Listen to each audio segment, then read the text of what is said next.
Hi everyone, I'm back with Gregor the Overlander, Chapter 6. Gregor scrubbed himself down using a sponge and some gloopy stuff he found in a bowl by the pool. He lathered his hair and even cleaned inside his ears, wanting to get every bit of Overlander smell off him. If he was going to try to escape, he needed to be as indistinguishable from his hosts as possible. On hooks by the pool hung a row of white towels. Gregor couldn't identify the thick woven fabric. "Sure not cotton," he muttered, but the towel was soft and absorbed water much better than the thin, worn ones they used at home. He walked back into the changing room, drying his hair, and found his clothes had disappeared. In their place was a neat pile of smoky blue garments. A shirt, pants, and what seemed to be underwear. They were much finer than the towels. The cloth ran silkily through his fingers. What is this stuff, he wondered, slipping into the shirt. He slid his feet into a pair of braided straw sandals and padded out of the changing room. Meredith and Perdita were waiting. "So, what happened to my clothes?" asked Gregor. "They have been burned," said Meredith apprehensively. Gregor sensed Meredith was afraid he'd be mad. "It is most dangerous to keep them," said Perdita, by way of explanation, "that the ash carries no scent." Gregor shrugged to show he didn't care. "That's cool," he said. "These fit me fine." Meredith and Perdita looked grateful. "After a few days of our food, you will be without much odor, too," said Perdita encouragingly. "That'll be nice," said Gregor dryly. These Underlanders were sure obsessed with his smell. Dulcet emerged from the left side of the bathroom carrying a squeaky clean boots. She had on a soft rose-colored shirt and a clean diaper made from the same material as Gregor's bath towel. She extended her leg and pointed proudly to the new sandal on her foot. "Sanda?" she said to Gregor. He stuck out his foot to show her his shoes. "Me too," he said. He assumed they'd burned Boots' clothes as well. He tried to remember what she'd been wearing in case he had to explain the missing stuff to his mom. One dirty diaper, no loss. One pair of scuffed pink sandals her feet were growing out of anyway. One stained t-shirt. It would probably be okay. Gregor didn't know exactly what he would tell his mom about the Underland. The truth would scare her to death. He'd work out something when they got back to the laundry room, but the sooner that happened, the simpler the story could be. Boots reached out her arms and Gregor took her, pressing his nose into her damp curls. She smelled fresh and a bit like the ocean. "She is well grown," said Dulcet. "Your arms must be tired." She went back into the changing room and came out with some kind of pack.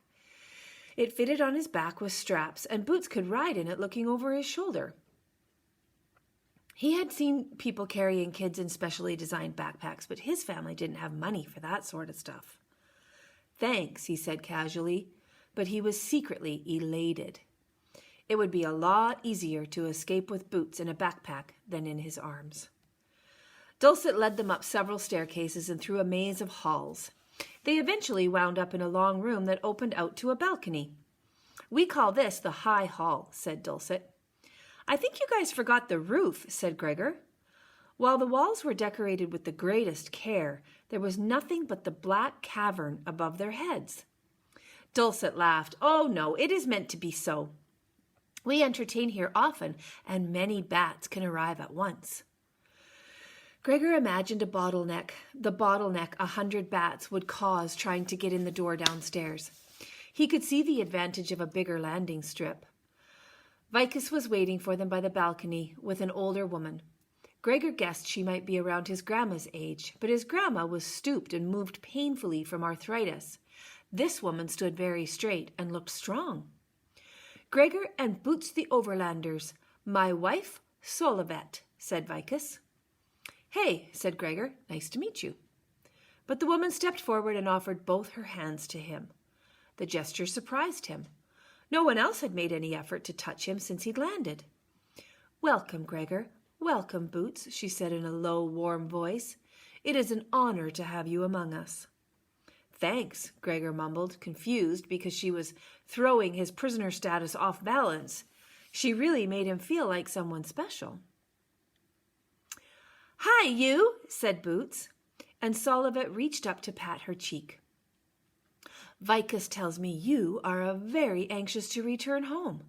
It pains me that we cannot aid you immediately, but to seek the surface tonight would be impossible, she said. The Underland buzzes with the news of your arrival. I guess everyone wants to look at us like we're freaks or something. Well, they'd better look fast, thought Gregor. But he said, then I'll get to see some stuff down here. Vicus waved him over to the low wall that ringed the balcony. Come, there is much to see, he said.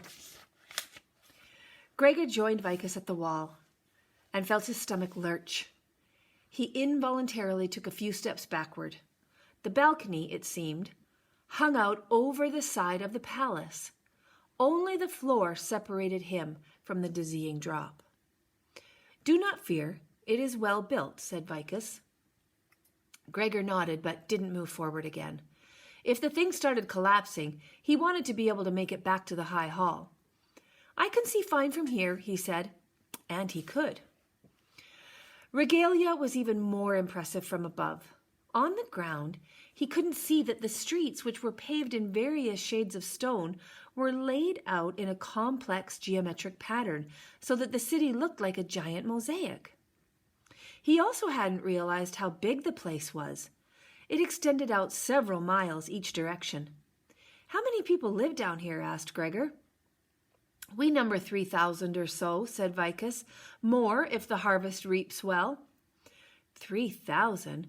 Gregor tried to get a mental picture of how many people that would be. His school had about 600 kids in it, so 5 times that. So what are you guys doing down here anyway? Asked Gregor. Vicus laughed.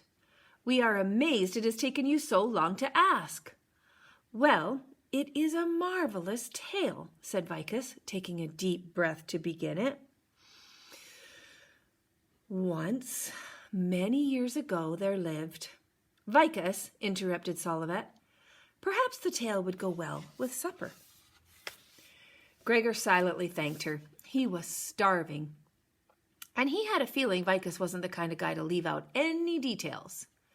The dining room was off the high hall. A table had been set for 8. Gregor hoped Dulcet would be joining them, but after tucking Boots in a sort of a high chair, she backed up several feet from the table and stood. Gregor didn't feel comfortable eating with her standing there, but he thought he might get her in trouble if he said something.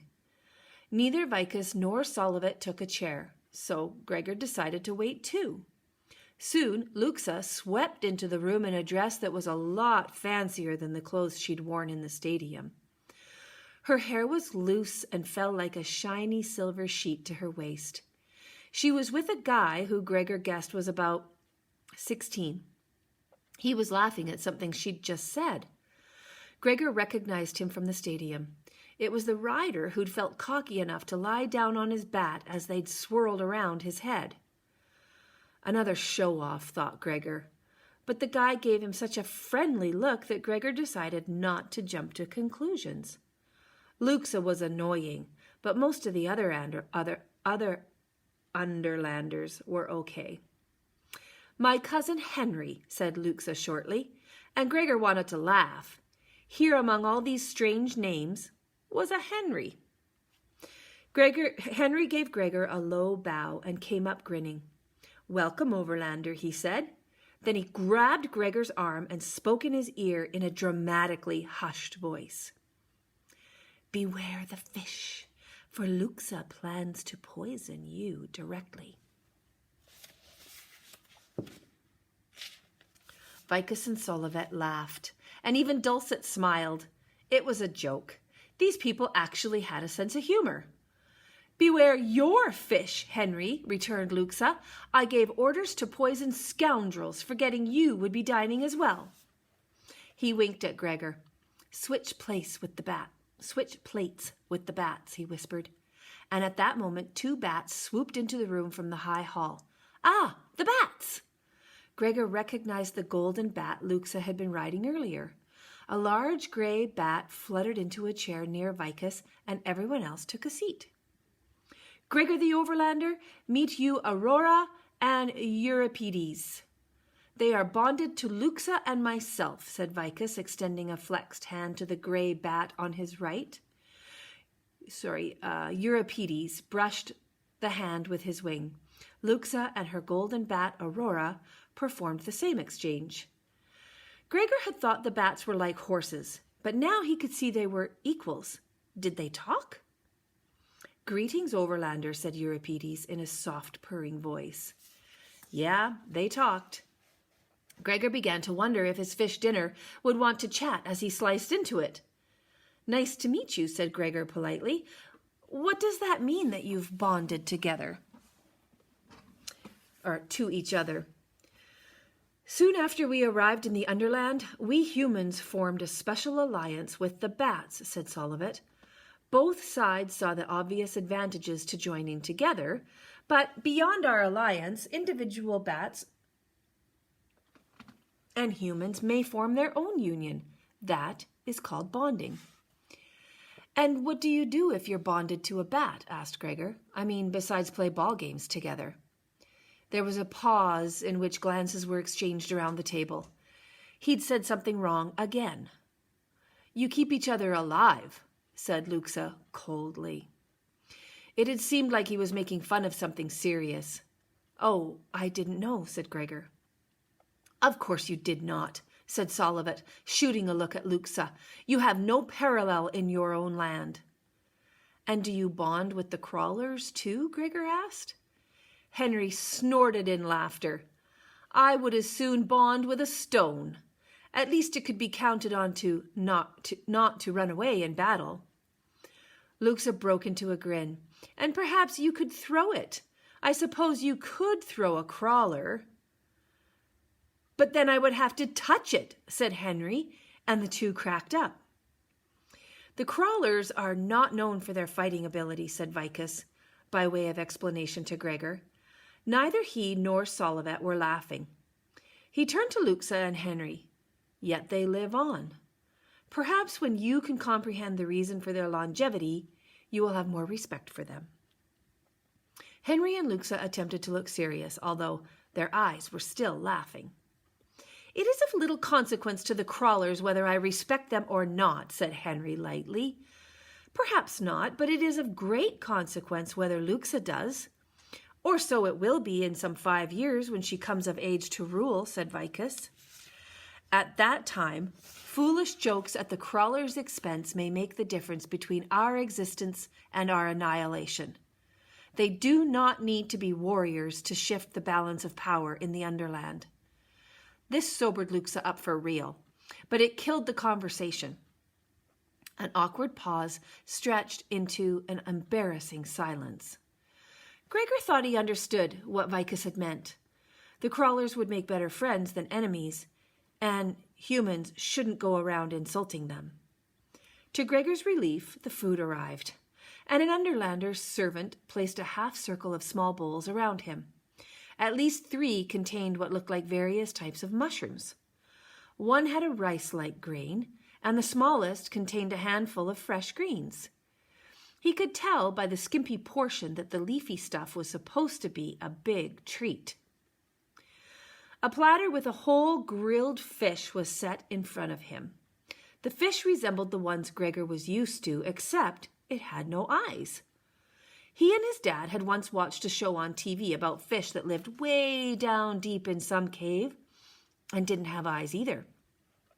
The weird thing was that when the scientists brought some up to study in a lab, the fish had sensed the light and had grown eyes. Not right away, but in a few generations. His dad had gotten very excited over the show and had taken Gregor to the American Museum of Natural History to look for eyeless fish. They had ended up at the museum a lot, just the 2 of them. His dad was crazy about science, and it seemed as if he wanted to pour everything in his brain right into Gregor's head. It was a little dangerous because even a simple question could bring on a half-hour explanation. His grandma had always said, "Ask your daddy the time, and he tells you how to make a clock." but he was so happy explaining, and Gregor was just happy being with him. Besides, Gregor had loved the rainforest exhibit and the cafeteria with French fries shaped like dinosaurs.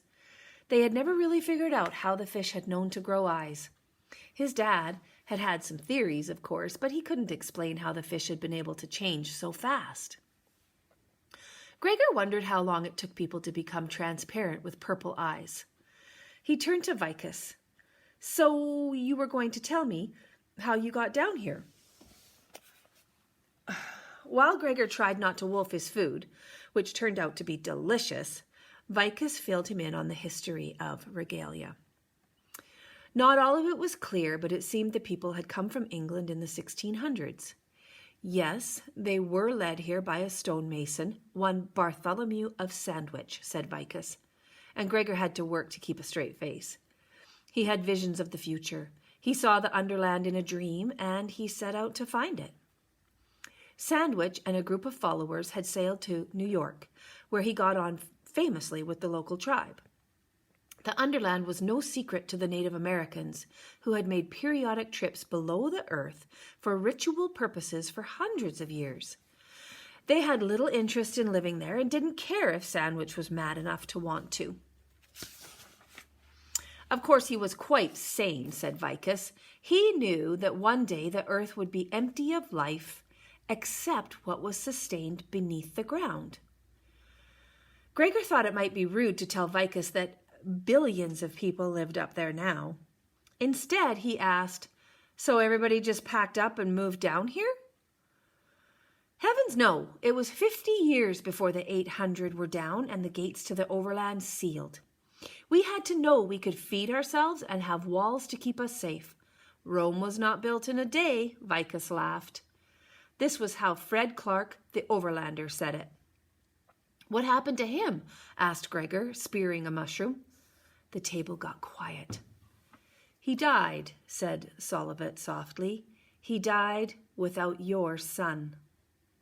Gregor lowered the mushroom to his plate. He looked over at Boots, who was covered from head to toe in some kind of mushy baby stew. She sleepily finger-painted on the stone tabletop with the gravy. Our son, thought Gregor. Had it set? Was it bedtime? Had the police gone? Or were they still there questioning his mom? If they'd gone, he knew where she'd be, sitting at the kitchen table, alone in the dark, crying. Suddenly he couldn't stand to hear another word about the Underland. He just had to get out of it.